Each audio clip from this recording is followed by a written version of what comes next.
Selamat pagi Bapak Ibu Guru. Selamat pagi. Selamat pagi Bapak Ibu Guru. Selamat pagi. Ya. Yang terhormat Bapak Kepala Sekolah dan Bapak Ibu Dewan Guru semuanya. Mohon maaf saya mengganggu waktunya sebentar. Di sini saya akan melaksanakan aksi nyata modul 1.4 mengenai budaya positif. Di sini saya akan menyebarkan pemahaman dan penerapan pengalaman budaya positif yang telah saya pelajari dan saya dapatkan di pendidikan guru penggerak. Di sini nanti yang akan saya bagikan mengenai konsep inti budaya positif ada 8 pilar. Di antaranya itu nanti ada perubahan paradigma belajar, disiplin positif, nilai-nilai kebajikan, kebutuhan dasar manusia, motivasi perilaku manusia, posisi kontrol guru, keyakinan kelas, kemudian yang terakhir nanti ada segitiga restitusi. Baik, sebelumnya kalau kita bicara tentang budaya positif, kira-kira apa yang ada di pikiran Bapak Ibu tentang budaya positif itu sendiri? Ada yang tahu? Apa Bapak Ibu budaya positif? Pak Ferry?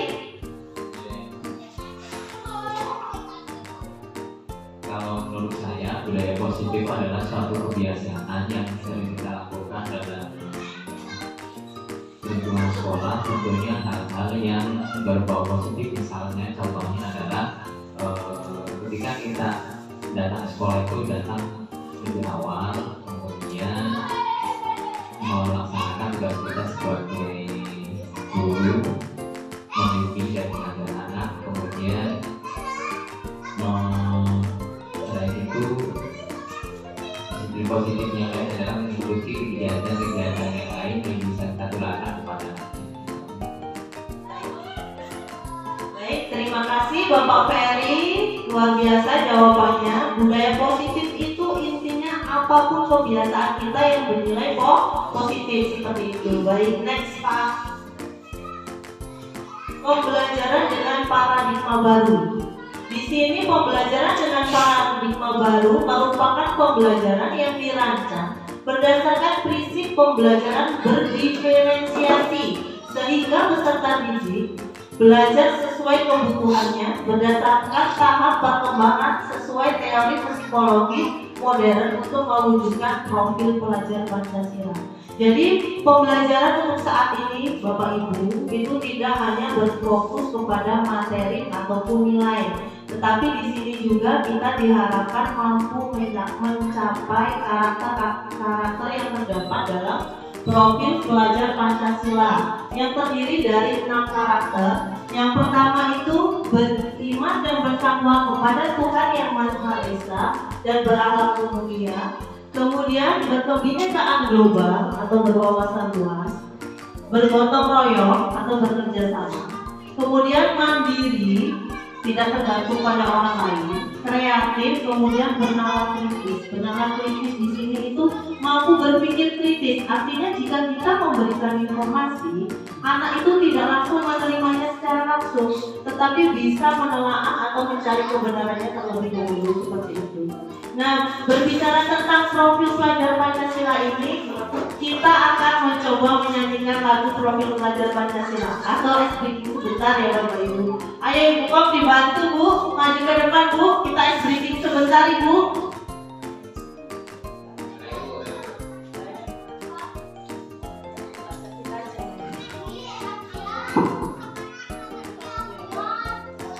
Bapak Ibu dimohon berdiri sebentar.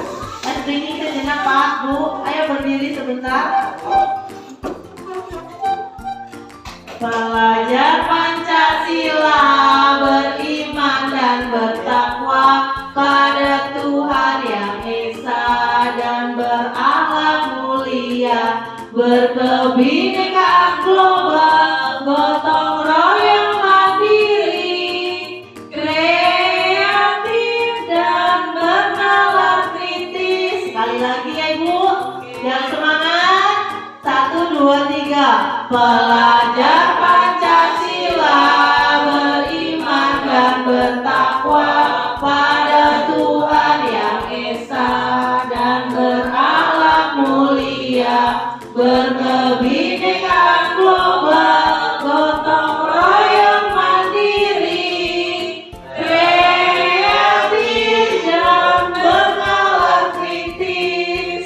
terima kasih Ibu Tom. Tepuk tangan untuk kita semua. Nah, itu ya Bapak Ibu. Jadi kita itu sekarang berusaha bagaimana untuk menumbuhkan karakteristik dari profil pelajar Pancasila yang terdiri atas 6 karakter seperti itu. Baik, next Pak. Kemudian yang kedua mengenai disiplin positif. Kalau ada budaya positif pasti ada yang namanya disiplin positif. Disiplin berasal dari kata disiplinino yang artinya belajar disiplin, yang mengacu pada disiplin diri, yang memiliki tanggung jawab terhadap apa yang dilakukan berdasarkan nilai-nilai yang telah diyakini.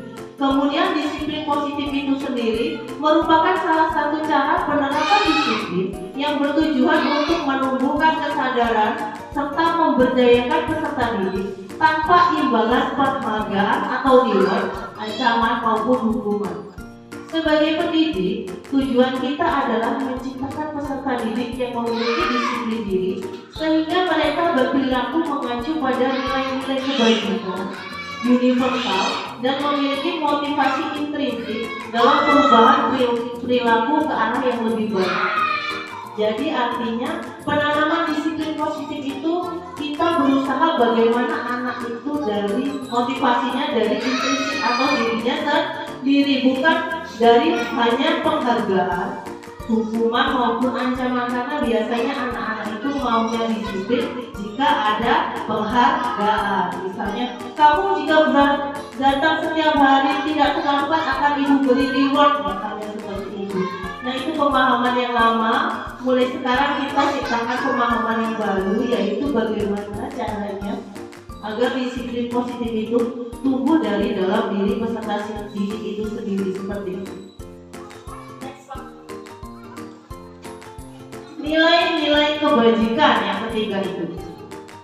Nilai kebajikan adalah sifat-sifat positif manusia yang merupakan tujuan mulia yang ingin dicapai setiap individu. Nilai-nilai tersebut bersifat universal tanpa membedakan bahasa, suku, agama maupun latar belakang. Jadi nilai kebijakan itu sifat-sifat positif manusia yang tujuannya mulia dan ingin dicapai oleh setiap individu.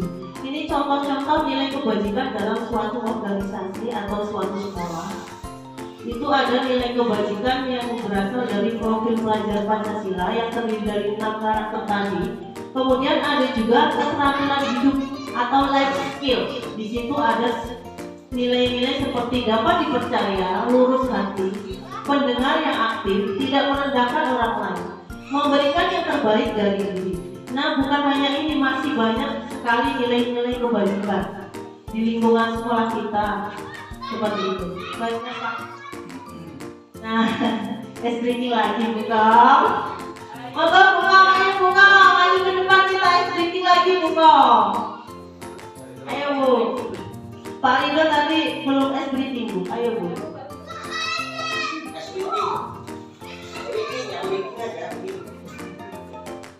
Bapak, Ibu mohon berdiri lagi.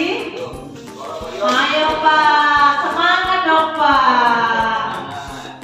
Ya, 1, 2, 3. Nanti kalau Ibu kami bernyanyi itu ada tepuknya 3 kali ya Bapak Ibu. Bisa diberi contoh ya Bu kok. Bila bertemu teman tersenyumlah, lalu ucapkan salam kepadanya.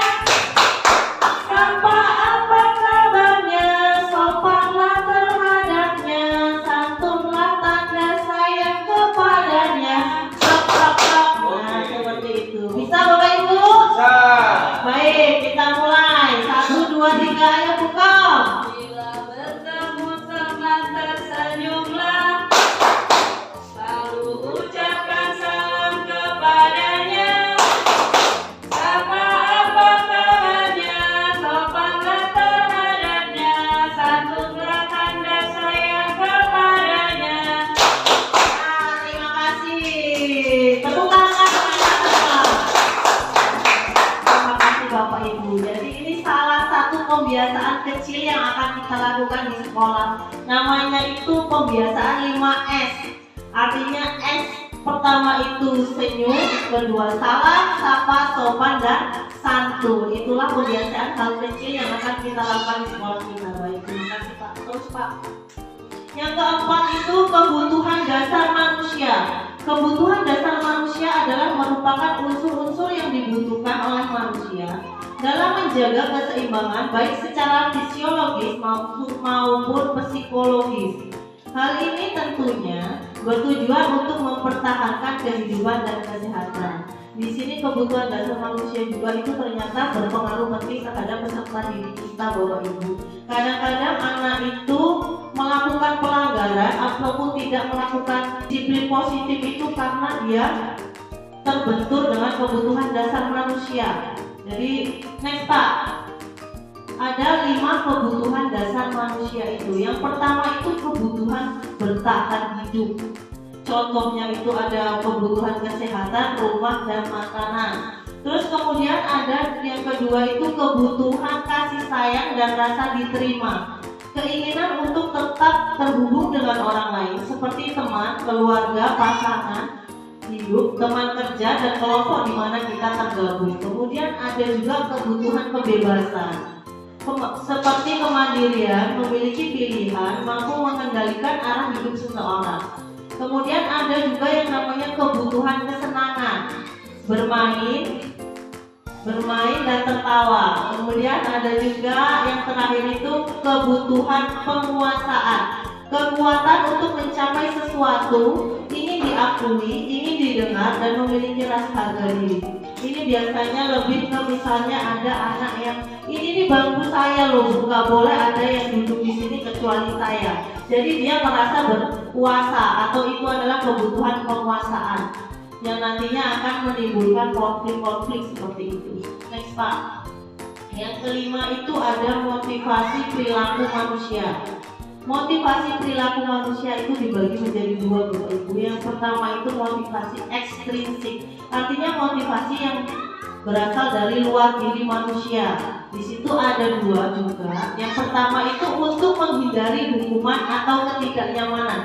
Jadi orang itu mau melakukan budaya positif atau disiplin positif, ada alasan karena hanya untuk menghindari hukuman atau ketidaknyamanan seperti itu.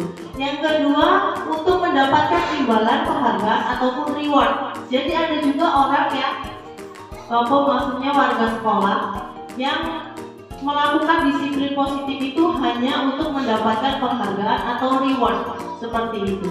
Nah yang ketiga itu motivasi yang intrinsik atau dalam diri sendiri. Nah di situ untuk menjadi orang yang mereka inginkan dan menghargai diri sendiri dengan nilai-nilai yang mereka yakini. Jadi menurut Bapak Ibu kira-kira motivasi mana yang lebih baik? Apakah intrinsik ataupun ekstrinsik? Intrinsik. Jadi mulai sekarang kita berubah menjadi motivasi yang intrinsik. Jadi dari dalam diri kita dulu. Jadi ingin memperbaiki diri seperti itu. Terus Pak. Nah ini yang sering kita salah pemahaman di sini Bapak Ibu. Apa itu perbedaan hukuman, konsekuensi, dan restitusi yang sudah kita lakukan terhadap peserta didik? Yang pertama, jika itu hukuman, yang pertama tidak terencana atau tiba-tiba. Jadi apa kira-kira kita mau menghukum, kita merencanakannya? Kan tidak. Jadi dia tidak terencana atau tiba-tiba. Kemudian yang kedua, murid tidak tahu apa yang akan terjadi atau dilibatkan. Yang ketiga, bersifat satu arah karena hanya dari gurunya. Kemudian berupa hukuman fisik maupun psikis. Fisik itu misalnya suruh push up, suruh lari. Psikis itu biasanya dari omongan bapak ibu gurunya. Misalnya, kamu setiap hari telat ya nak, kamu selalu telat ya nak. Itu menurut kita sebenarnya hanya kata-kata sepele, tapi kadang ada anak yang merasa psikisnya kena atau sakit hati seperti itu. Yang kedua ada konsekuensi. Konsekuensi itu terencana, disepakati sesuai peraturan. Misalnya, jika datang terlambat, anak akan lari lapangan 10 kali. Nah, itu peraturan sekolah kita. Jadi jika dia melanggar, ada konsekuensinya, yaitu lari 10 kali seperti itu. Kemudian murid tetap dibuat tidak nyaman. Kenapa tidak nyaman? Karena tetap dihukum. Kemudian sikap guru selalu mengatur murid. Karena itu semua peraturan kita yang kita yang atur seperti itu. Nah, kemudian di sini yang terakhir tentang restitusi. Yang pertama itu proses menciptakan kondisi bagi murid untuk memperbaiki kesalahannya. Kemudian proses kolaboratif yang mengajarkan murid untuk mencari solusinya sendiri. Nah, dengan restitusi ini nanti kita akan menciptakan kondisi murid itu memperbaiki kesalahan. Terus mereka itu juga akan mencari solusinya sendiri. Seperti itu. Baik. Terus Pak. Nah, ini yang keenam, 5 posisi kontrol guru.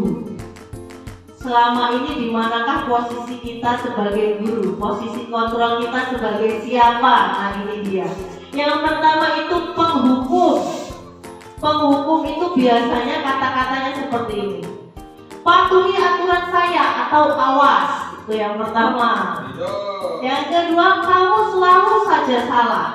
Terus ada lagi selalu, pasti selalu, yang terakhir selesai. Nah, itu adalah posisi guru sebagai penghukum. Yang kedua adalah sebagai teman. Jadi ada juga posisi guru memperlakukan peserta didiknya sebagai teman, seperti itu. Contohnya, ibu sangat kecewa sekali dengan kamu.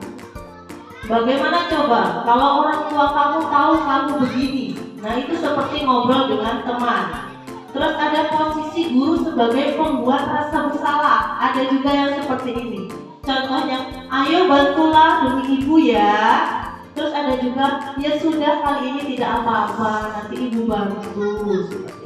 Kemudian ada juga posisi kontrol sebagai pemantau. Kalau pemantau itu lebih cenderung ke peraturan sekolah dan sanksi sekolah seperti itu. Contohnya misalnya peraturannya apa, sanksi atau konsekuensinya apa, seperti itu. Itu posisi kontrol sebagai seorang pemantau. Kemudian posisi yang terakhir adalah manajer. Manajer, di situ kita membimbing anak dari mulai melakukan pendekatan, kemudian bagaimana anak itu mencari solusinya sendiri. Biasanya seperti ini contohnya. Apa yang sudah kita yakini itu berhubungan dengan keyakinan kelas atau keyakinan sekolah. Jadi anak itu berpikir sendiri. Kira-kira saya melakukan kesalahan apa ya? Saya melanggar apa ya? Seperti itu. Kemudian apakah kamu bersedia memperbaikinya? Jika dia bersedia, dia akan berpikir juga bagaimana cara memperbaikinya, seperti itu. Dari kelima posisi kontrol ini, kira-kira yang sering kita lakukan yang mana Bapak Ibu guru? Ayo, yang mana? Yang jujur yang pernah kita lakukan yang mana Bapak Ibu? Pak Rido yang menghukum.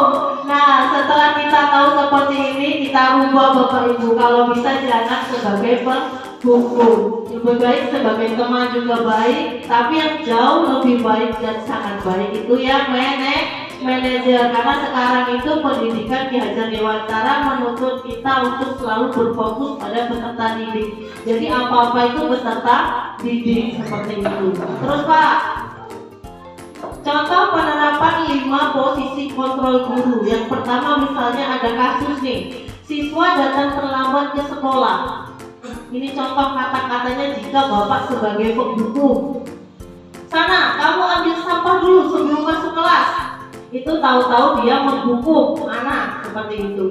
Terus ada lagi yang pembuat rasa bersalah. Sudah berapa kali ibu ingatkan kamu agar tidak datang terlambat. Kamu sudah membuat ibu kecewa. Jadi jika ibunya bicara seperti itu, anak otomatis akan merasa bersalah, seperti itu. Terus Pak, jika Bapak sebagai pemantau, kamu sudah melanggar aturan sekolah atau kelas kita, kamu tahu apa konsekuensinya? Ibu akan mencatat kesalahan kamu hari ini untuk bahan perbaikan di kemudian hari. Jadi pemantau itu selalu fokus kepada peraturan sekolah, seperti itu. Jika sebagai teman, kali ini ibu memaafkan kamu, tapi lain kali jangan datang terlambat lagi ya. Ayo dong bantu ibu ya. Nah, itu sebagai teman. Terus Pak, Kemudian yang sebagai manajer, apakah kamu tahu kesalahan yang telah kamu lakukan, nak? Pasti dia berpikir, iya bu, saya datang terlambat. Kemudian bagaimana cara kamu memperbaiki kesalahan tersebut? Tergantung apa jawaban murid itu. Misalnya, saya terlalu sering bermain HP bu. Terus ibunya pasti nanya, bagaimana caranya agar kamu tidak terlambat? Saya tidak akan bermain HP dan tidur tepat waktu agar datang tepat waktu, seperti itu. Terus Pak, kemudian yang ketujuh itu tentang keyakinan kelas. Mengapa keyakinan kelas? Mengapa bukan peraturan kelas? Seperti itu. Bapak Ibu, siapa yang tahu kira-kira apa perbedaan peraturan dan keyakinan kelas? Ayo buka. Ya, terima kasih. Kalau menurut saya, kalau keyakinan kelas itu sesuatu aturan yang telah disepakati secara bersama-sama di dalam kelas tersebut. Jadi seluruh anggota kelas itu membuat suatu keyakinan yang nantinya akan dipajang di kelas dan akan ditandatangani oleh seluruh anggota kelas. Sedangkan peraturan kelas itu biasanya dibuat sendiri. Jadi udah ada hal yang harus ditaati. Nah, maka siswa itu kan tidak melakukan atau tidak membuat peraturan itu secara bersama-sama. Jadi siswa itu tidak akan mematuhi peraturan tersebut. Tetapi kalau keyakinan kelas biasanya siswa akan lebih mentaatinya. Seperti itu. Terima kasih. Baik, terima kasih. Jawabannya sangat bagus ya Bu Tom. Jadi kalau peraturan itu memang sudah ada. Jadi sudah dibuat tanpa pengetahuan anak. Biasanya peraturan sekolah seperti itu. Biasanya juga dia berkata-katanya belum positif. Contoh, dilarang datang terlambat, tidak boleh membuang sampah pada tempatnya. Itu peraturan kelas. Kalau keyakinan itu kita berkata lebih positif dan itu sudah kita sepakati, kita buat bersama seperti kata Ibu Kom, dan biasanya kita tempelkan di kelas kita masing-masing. Jadi anak itu karena dia merasa membuat keyakinan itu, dia akan berpikir untuk melanggarnya, seperti itu. Contoh next Pak. Nah, ini ada ilustrasinya nih antara peraturan dan keyakinan. Mengapa kita memiliki peraturan tentang protokol kesehatan, yaitu memakai masker dan mencuci tangan setiap saat? Nah, di sini ada peraturan tentang protokol kesehatan, mencuci masker dan memakai masker dan mencuci tangan. Kemudian jawabannya mungkin itu ada untuk kesehatan dan keselamatan. Itu keyakinan kita ya Bapak Ibu. Jika kita mencuci tangan, memakai masker, kita yakin kalau kita sehat. Itu halnya sama dengan peraturan dan keyakinan. Jadi antara peraturan dan keyakinan itu berbeda tipis ya Bapak Ibu. Hanya saja dia kalau keyakinan itu lebih bersifat positif, kemudian lebih ada diskusi dan kolaborasi untuk menentukan, dan ada kesepakatan bersama seperti itu.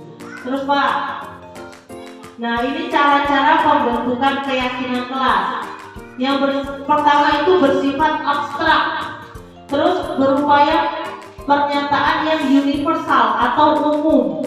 Kemudian dibuat dalam pernyataan positif. Misalnya ada tulisan dilarang membuang sampah sembarangan. Itu kata-kata positif atau negatif Bapak Ibu? Negatif. Karena negatif itu tidak. Nah, biasanya diawali dengan kata-kata dilarang, jangan, awas, dan lain-lain. Jika dia positif menjadi seperti apa Bapak Ibu? Buanglah sampah pada tempatnya. Misalnya lagi dilarang terlambat datang ke sekolah, itu masih negatif. Positifnya berangkatlah sekolah tepat waktu, seperti itu. Terus kemudian dibuat sesuai dengan kondisi kelas dari sekolah sehingga mudah diterapkan. Jadi tetap harus kita sesuaikan dengan kondisi kelas kita. Kemudian semua warga sekolah dilibatkan saat pembuatan keyakinan kelas karena ada kesepakatan bersama seperti itu. Terus Pak, yang terakhir itu ada yang namanya segitiga restitusi. Segitiga restitusi atau cara penyelesaian masalah. Segitiga restitusi itu sendiri adalah suatu proses dialog yang dilakukan guru terhadap siswa agar dapat menghasilkan siswa yang mandiri dan bertanggung jawab. Jadi di situ ada dialog antara guru dan peserta didik untuk menyelesaikan suatu masalah yang terjadi di kelas. Jadi jika ada masalah, kita diharapkan mampu menyelesaikannya dengan segitiga restitusi. Dalam segitiga restitusi itu sendiri ada 3 tahapan. Yang pertama itu menstabilkan identitas, yang kedua validasi tindakan yang salah, kemudian yang ketiga itu menanyakan keyakinan. Next Pak. Yang pertama tahapan menstabilkan identitas. Di sini berdasarkan prinsip membuat kesalahan adalah bagian dari proses pembelajaran. Misalnya kata-katanya ada seperti ini: berbuat salah itu wajar. Tidak ada manusia yang sempurna. Ibu tidak mencari siapa yang salah, tetapi ibu ingin mencari solusi dari permasalahan ini. Kamu berhak merasa seperti itu. Terus next, ada tahap validasi tindakan yang salah. Di sini berdasarkan prinsip setiap perilaku berupaya memenuhi suatu kebutuhan tertentu. Jadi biasanya dia melanggar kesalahan itu pasti ada alasan atau menyangkut tentang kebutuhan yang ingin dia penuhi. Entah itu hanya rasa kasih sayang, entah kebutuhan apa, itu biasanya berhubung. Contoh kalimatnya itu, yang pertama, kamu pasti punya alasan mengapa melakukan hal itu. Kemudian ada juga, padahal kamu biasa ya melakukannya lebih buruk dari ini. Terus ada juga, kamu patut bangga karena telah melindungi sesuatu yang penting buatmu. Ada juga, kamu melakukannya karena mempertahankan sesuatu yang penting bagimu. Jadi di sini kita menanyakan alasan peserta didik tersebut melanggar, tetapi dengan cara yang halus dan kira-kira pelanggaran itu akibat dari memenuhi kebutuhan apa, seperti itu. Terus ada yang tahap menanyakan keyakinan atau tahap yang terakhir. Di sini berdasarkan prinsip teori kontrol bahwa pada dasarnya kita dapat memunculkan motivasi secara intrinsik atau dari dalam diri. Biasanya kata-katanya, contohnya, apa keyakinan kelas kita, nilai-nilai apa yang telah disepakati bersama, seperti apa gambaran kelas yang ideal menurut kamu. Kamu ingin menjadi orang yang seperti apa? Nah, di sini semua kita akan memunculkan motivasi peserta didik itu dari dalam dirinya agar dia mampu mencari solusi dari permasalahan itu sendiri, seperti itu. Nah, di sini ada salah satu contoh. Saya membuat rekayasa penerapan segitiga restitusi. Ini adalah kasus jika ada murid yang sering datang terlambat ke sekolah. Ini hanya rekayasa ya Bapak Ibu, agar lebih kita tahu bagaimana caranya tahapan-tahapan dari segitiga restitusi seperti itu. Baik, bisa diputar Ibu. Oh, tadi Ibu melihat kamu datang terlambat. Iya. Iya Bu. Menurut kamu 1 minggu ini sudah berapa kali terlambat? Menurut kamu datang terlambat itu suatu kesalahan? Baik Ibu, membuat kesalahan itu manusia, tapi orang pasti pernah membuat kesalahan. Yang terpenting kita bisa belajar dari kesalahan itu dan dapat mengubah. Setuju?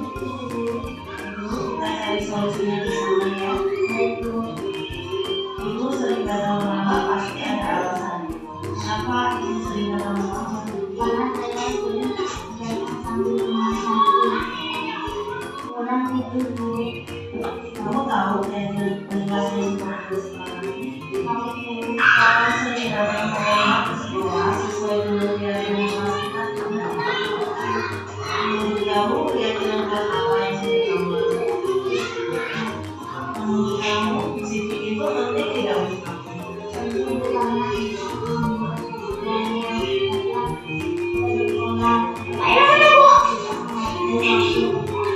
Jadi menghargai waktu itu bermanfaat. Semakin kita dapat menghargai orang-orang yang ada di sekitar, dan kita juga dapat belajar.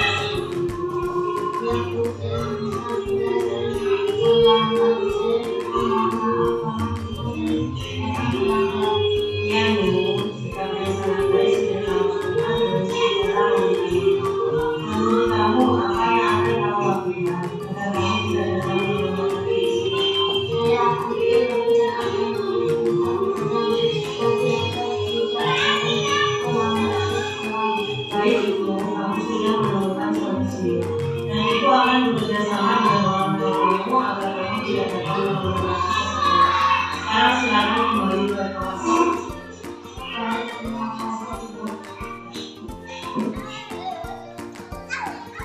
Ya Bapak Ibu, itu adalah salah satu contoh penerapan segitiga restitusi jika ada salah satu peserta didik melanggar disiplin positif, dia sering datang terlambat ke sekolah seperti itu. Jadi sekarang itu kita tidak langsung menghukumnya, tetapi kita melakukan pendekatan atau restitusi seperti itu. Jadi di situ anak akan berpikir tentang kesalahannya sendiri, kemudian kita hubungkan dengan keyakinan kelas kita yang telah kita buat.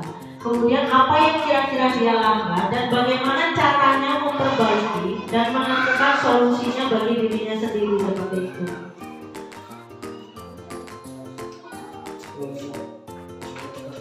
Baik Bapak Ibu, untuk meningkatkan pemahaman kita mengenai disiplin positif, kita akan coba membuat, Pak, itu tadi yang slide membuat keyakinan kelas, Pak, tolong Pak. Nah, di sini kita akan mencoba membuat keyakinan kelas di kelas kita masing-masing dari kelas 1 sampai dengan kelas 6. Kira-kira keyakinan kelas seperti apa yang Bapak Ibu inginkan. Jadi besok tinggal disosialisasikan kepada peserta didik seperti itu. Silakan Bapak Ibu buat keyakinan kelas yang kira-kira ingin Bapak Ibu lakukan di kelas Bapak Ibu masing-masing seperti itu. Dari kelas 1 sampai dengan kelas 6. Silakan Bapak Ibu coba dibuat keyakinan kelasnya sesuai dengan cara-cara pembentukan keyakinan kelas. Ingat Bapak Ibu berusaha membuat keyakinan kelas dengan kalimat-kalimat positif. Jadi tidak ada kata dilarang, tidak boleh, jangan. Hindari kata jangan, dilarang, atau tidak boleh. Misalnya jangan buang sampah sembarangan, diganti dengan buanglah sampah pada tempatnya, seperti itu. Misalkan lagi dilarang datang terlambat, diganti dengan datanglah tepat waktu, seperti itu. Jadi buatlah keyakinan kelas itu dengan kalimat-kalimat positif seperti itu. Ayo Pak Rido jadi guru kelas 6 menggantikan saya. Buat kesepakatan kelas Pak, atau keyakinan kelas.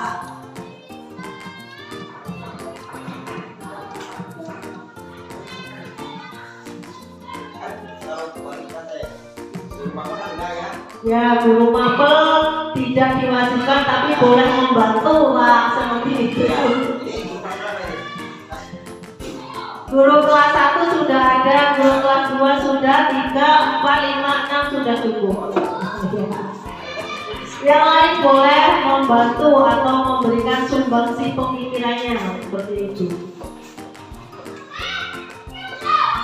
Baik Bapak Ibu, saya beri waktu 10 menit Bapak Ibu. Silakan coba Bapak membuat keyakinan kelas yang Bapak Ibu inginkan seperti itu. Jadi besok bisa disosialisasikan atau dilakukan kesepakatan dengan peserta didiknya. Usahakan menggunakan kalimat-kalimat positif.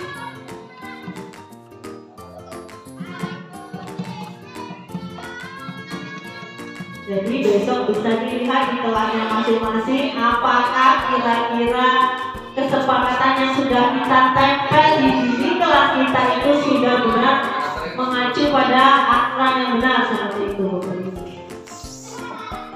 Karena terus terang saya sendiri pun keyakinan kelasnya masih ada yang salah. Misalnya saya masih menggunakan kalimat negatif seperti tidak boleh dan dilarang seperti itu. Jadi mulai besok kita akan mengubah pemikiran kita mencoba menggunakannya dengan kalimat positif.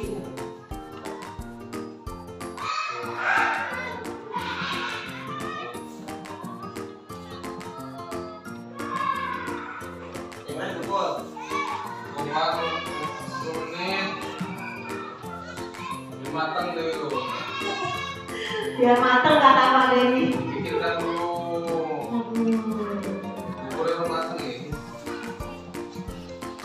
Berapa item? 10, 20? 5 sampai 10 Pak. Ya. Tapi tetap harus sesuai dengan kondisi kelas kita dan karakteristik peserta didik kita ya Pak Bu, seperti itu. 5 aja ya. 5 boleh, itu minimal Bapak.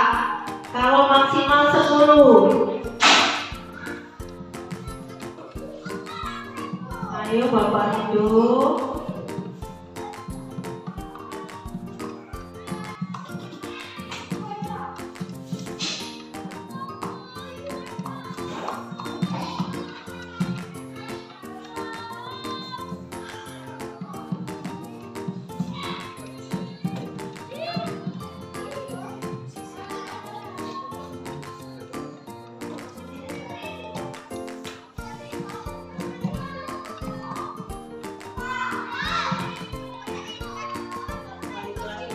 Balik lagi mah kreatif menjadi gambar-gambar ya.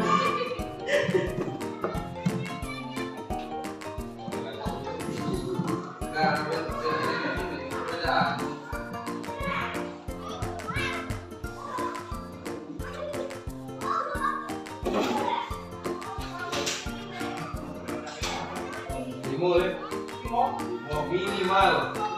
Minimal 5 Bapak. Peraturan atau keyakinan kelas itu banyak sekali Bapak.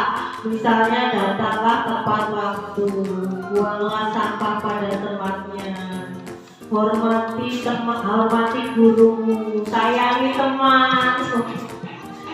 Ya masih banyak lagi. Banyak Bapak keyakinan kelas.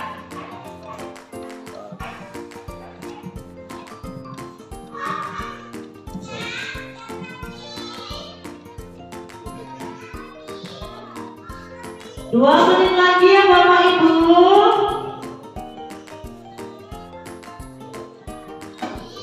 Ngajar banget ini Bapak kelas 4 ini. Sepertinya sudah terbentuk keyakinan kelasnya ini di kelas 4. Sudah selesai Bu. Sudah selesai, nanti sebentar Pak. Nanti presentasikan masing-masing per kelas Pak. Jadi biar kita saling tahu jika memang nanti ada kesalahan atau apa kita bisa memperbaikinya bersama-sama. Di sini intinya kita akan berdiskusi apakah kesepakatan kelas yang telah kita buat di kelas itu sudah benar apa belum. Kemudian bagaimana cara menentukan kesepakatan atau keyakinan kelas yang benar sesuai dengan aturan seperti itu.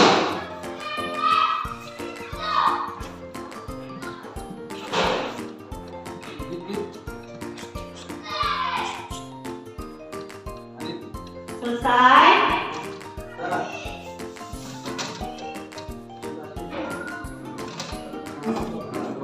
Bisa dimulai presentasi dari Bapak kelas 1 dulu. Silakan Pak maju ke depan Pak. Kami juga ingin tahu kira-kira kesepakatan apa yang dibuat di kelas 1. Baik Pak. Keyakinan untuk di kelas 1. 1. Jangan mengotori kelas. Terus yang kedua, jangan menulis atau mencoret-coret di papan tulis. Terus yang ketiga, buanglah sampah pada tempatnya. Yang keempat, hormatilah bapak ibu gurumu. Yang kelima, jangan sering terlambat anak-anak ya. Terima kasih. Ya, terima kasih Bapak.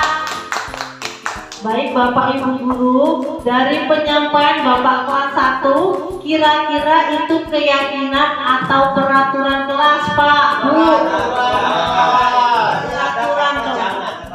Baik, coba Bapak ini, bagaimana Bapak Guru Agama? Maaf, bagus, sangat bagus. Ya, menurut saya sangat bagus sekali. Tapi tadi perintah awalnya menggunakan kata positif. Kalau negatif boleh dikatakan kata jangan atau tidak ya. Tadi poin 1, 2 dan 4 ya. Ya katanya. Jangan dari 1, 2, dan 5. Iya. Ya itu mestinya Kalau memang seperti tadi awal dikatakan jangan menggunakan kata jangan, itu salah satunya negatif.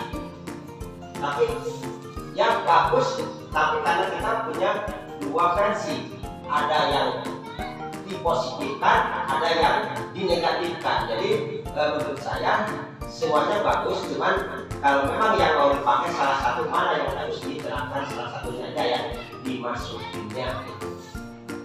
Gitu. Baik, terima kasih Bapak atas pendapat dan masukannya. Iya Bapak, memang sudah baik yang dibuat oleh Bapak Guru kelas 1. Hanya saja itu arahnya lebih ke peraturan kelas, bukan keyakinan kelas. Karena kalau sudah dikatakan keyakinan kelas, kalimatnya itu sudah berupa positif. Misalnya yang pertama tadi kalimatnya apa Bapak?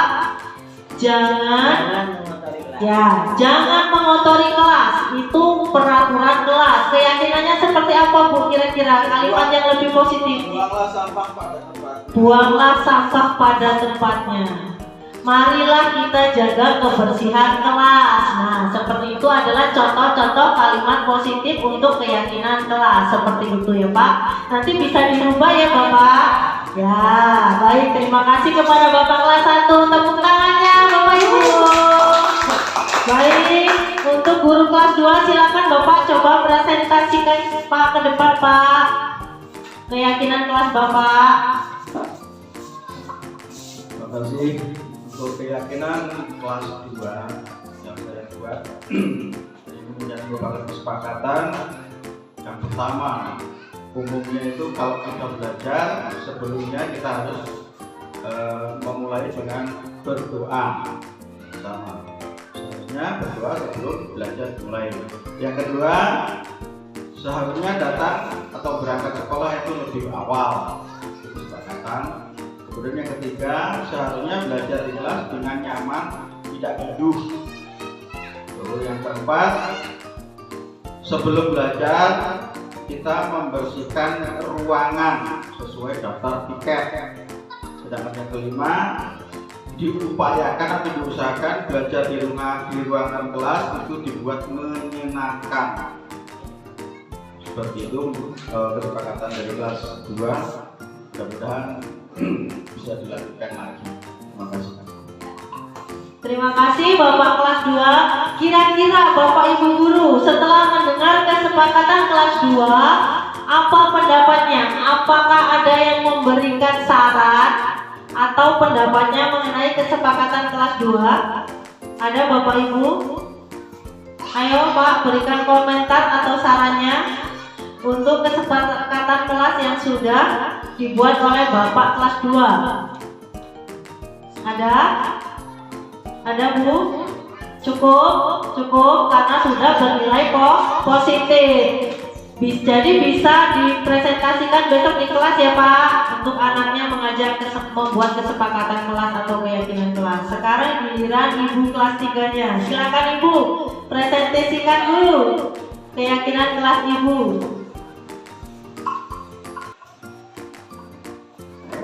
Baik, terima kasih atas kesempatan yang diberikan. Keyakinan kelas 3 yang pertama itu disiplin.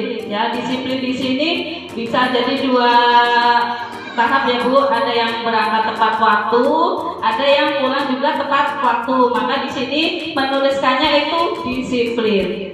Terus yang kedua, belajar dengan sungguh-sungguh. Ya. Terus yang ketiga, menjaga sopan santun. Sesama teman di dalam kelas ataupun di luar, kita itu harus saling menjaga sopan santun. Selanjutnya, mendengarkan guru. Kenapa ini dibuat? Karena perlunya kita saling ketika belajar kita harus mendengarkan gurunya. Kalau tidak mendengarkan, bagaimana kita bisa menyerap ilmu yang diberikan oleh guru. Selanjutnya, duduk rapi.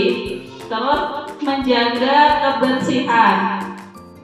Yang terakhir, bergotong royong. Bergotong royong di sini bisa diterapkan ketika ada piket. Nah, itu kan ada beberapa orang yang tugas, maka dari itu harus saling bergotong royong. Demikian, terima kasih. Ya, terima kasih Ibu kelas 3. Kemudian Bapak kelas 4, silakan Pak presentasikan keyakinan kelas Bapak yang sudah Bapak buat. Luar biasa, ini ada 10 keyakinan kelas sepertinya.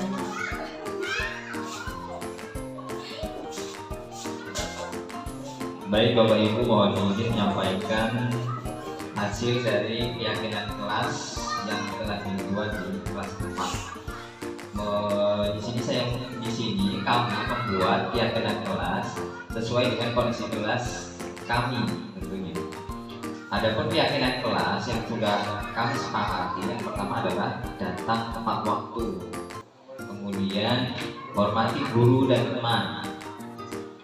Yang ketiga, angkat tangan jika ingin berbicara. Yang keempat, dengarkan penjelasan guru. Kemudian berikutnya, membuang sampah pada tempatnya. Dan yang keenam, belajar dengan tertib dan aktif. Yang berikutnya, 7, bermain di halaman. 8, berdoa sebelum dan sesudah belajar. 9, ramah, sopan dan peduli. 10, makan dan minum bebas. Itu adalah kesepakatan dari hasil kelas 4 yang telah kami sepakati bersama. Baik, terima kasih. Tepuk tangan kepada Bapak kelas 4. Luar biasa, 10 kesepakatan atau keyakinan kelas. Giliran Bapak kelas 5 ini. Ayo Pak. Terima kasih atas waktunya. Saya akan menyampaikan keyakinan kelas saya. Ada 5 poinnya. Yang pertama, datang tepat waktu. Yang kedua, bekerja sama menjaga kebersihan kelas. Yang ketiga, menjaga fasilitas kelas dengan baik. Yang keempat, saling peduli, menghargai dan membantu sesama teman. Yang terakhir, bertanggung jawab terhadap tugas. Baik, terima kasih Bapak kelas 5. Dan yang terakhir, ayo Bapak kelas 6. Silahkan Bapak presentasikan mewakili saya ini. Ayo Pak, keyakinan kelas 6 Pak. Assalamualaikum warahmatullahi wabarakatuh. Di sini saya perwakilan kelas 6. Banyak sekali kesepakatan dan keyakinan kita bersama-sama. Saya sangat bingung mana yang saya pakai. Di sini minimal 5, saya ada 20-an. Jadi yang saya ambil dari pengalaman saya, karena saya sering dulu SMA mengikuti kegiatan ekstrakurikuler, jadi membuat keyakinan dan kesepakatan bersama ini menumbuhkan sikap kita kebersamaan dan saling menghormati. Saya membuat keyakinan dan kesepakatan sesuai dengan jiwa saya dan juga pengalaman saya seperti pramuka, ya. Jadi keyakinan kita dan kebersamaan kita saya laksanakan ini seperti dasar dharma, ya. Kita mengambil poin dari dasar dharma 5. Dasar dharma itu kan lebih dari 5. Dan saya mengambil 5. Yang pertama itu kita menyatakan kesepakatannya untuk takwa kepada Tuhan Yang Maha Esa, ya.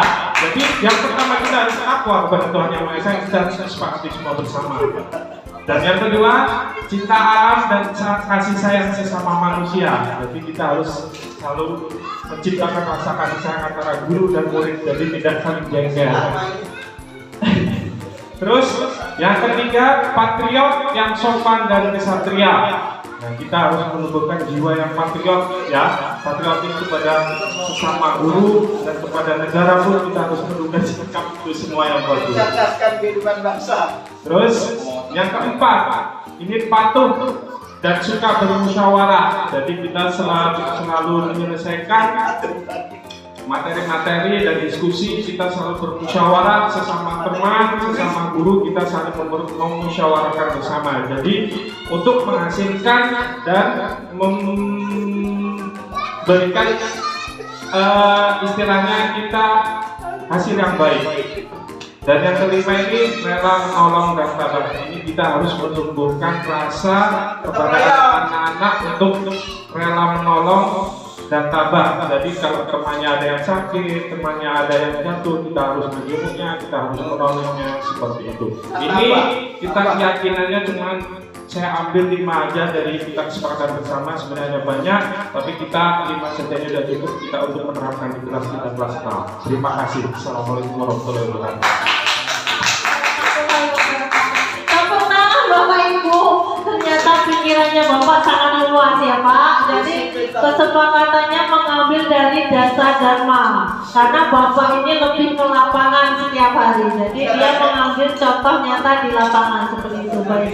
Jadi intinya dari kelas 1 sampai kelas 6 kesepakatan kelas yang kita buat bersama semuanya sudah baik. Dan itulah Bapak Ibu dan sudah berkalimat-kalimat positif. Kemudian nanti bisa kita terapkan dan kita yakini sebagai keyakinan kelas kita di kelas kita masing-masing. Seperti itu.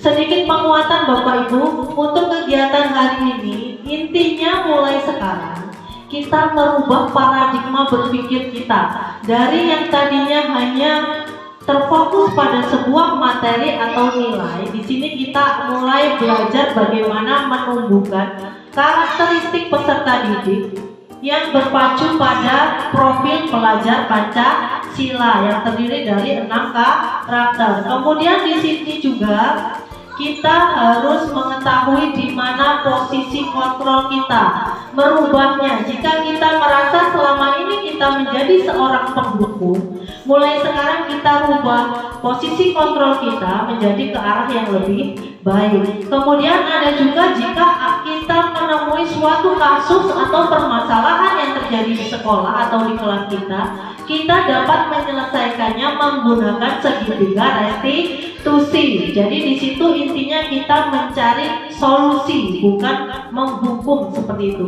Baik, terima kasih Bapak Ibu atas waktu dan kehadirannya pada kesempatan hari ini. Saya mohon maaf jika ada kesalahan dalam pengucapan kata-kata maupun penyampaian materi. Saya akhiri, wabillahi taufiq wal hidayah. Wassalamualaikum warahmatullahi wabarakatuh.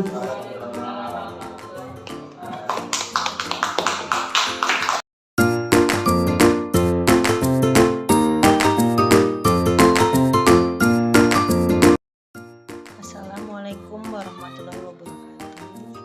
Saya Mia Setiawati. Saya akan melaksanakan refleksi mengenai kegiatan yang telah saya lakukan, yaitu penyebaran pemahaman mengenai budaya positif yang ada di sekolah.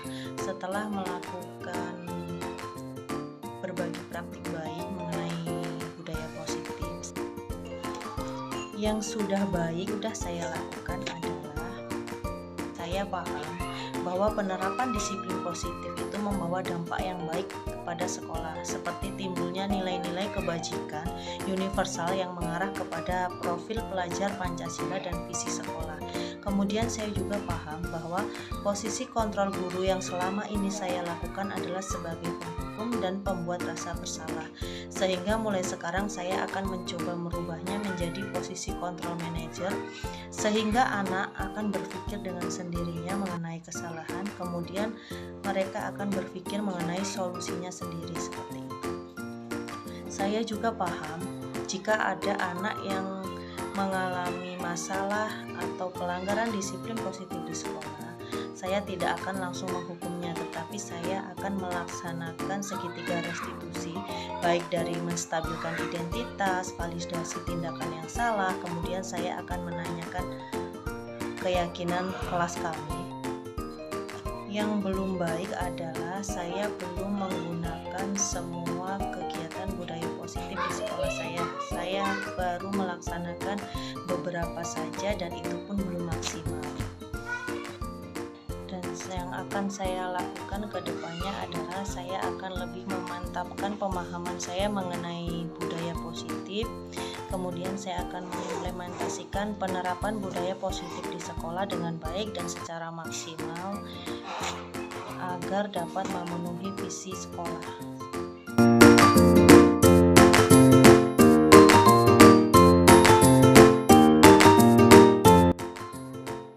Assalamualaikum warahmatullahi wabarakatuh.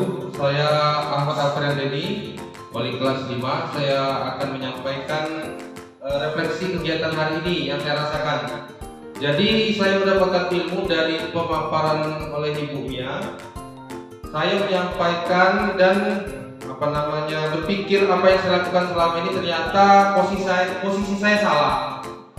Banyak kegiatan saya yang hanya memposisikan diri sebagai penghukum. Padahal banyak posisi-posisi lain yang bisa kita ambil. Misalkan anak terlambat sekolah itu langsung kita hukum. Contohnya, kamu terlambat sekolah, kamu ambil sampah.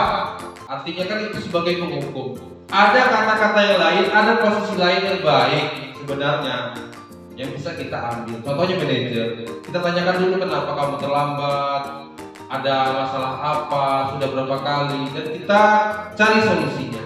Itu saja. Assalamualaikum warahmatullahi wabarakatuh. Assalamualaikum warahmatullahi wabarakatuh.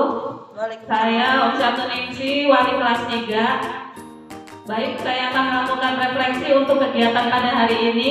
Kegiatan yang dilakukan oleh Bu Mia itu sangat menyenangkan ya, karena diselingi dengan ice breaking, terus ada sesi diskusi. Nah, itu sangat luar biasa. Terus saya akan memberikan ini tentang pembentukan keyakinan kelas. Tadi saat pembentukan keyakinan kelas, kami dari kelas 1 sampai wali kelas 6 itu melakukan praktik secara langsung dalam menentukan peraturan atau keyakinan kelas ini. Dari situ setelah kita membuat masing-masing, setelah itu kami mempresentasikan. Jadi kami tahu keyakinan kelas yang telah dibuat oleh kami itu sudah sesuai atau belum. Baik, terima kasih. Saya akhiri. Assalamualaikum warahmatullahi wabarakatuh. Assalamualaikum warahmatullahi wabarakatuh. Sebelumnya saya ucapkan terima kasih. Saya akan menyampaikan refleksi dari kegiatan yang disampaikan oleh Bu Mia selaku CGV mengenai penyebaran budaya positif. Dari kegiatan yang telah saya ikuti tadi, perasaan yang saya alami selama mengikuti kegiatan tersebut, saya merasa senang. Adapun kita dapatkan ilmu baru, salah satunya adalah mengenai pemahaman konsep baru, yaitu mengenai segitiga restitusi tadi, yaitu bagaimana ketika kita menangani masalah kepada murid, yaitu dengan cara misalnya ketika anak tidak memakai topi misalnya di dalam ketika upacara, berarti kita mencoba mendekatinya dengan menanyakan hal apa yang membuat anak tersebut tidak memakai topi. Kemudian mengenai misalnya yang kedua, kemampuan anak yang rendah, kita misalnya membuat anak membuat jurnal literasi, mungkin seperti itu. Terima kasih. Assalamualaikum warahmatullahi wabarakatuh. Waalaikumsalam.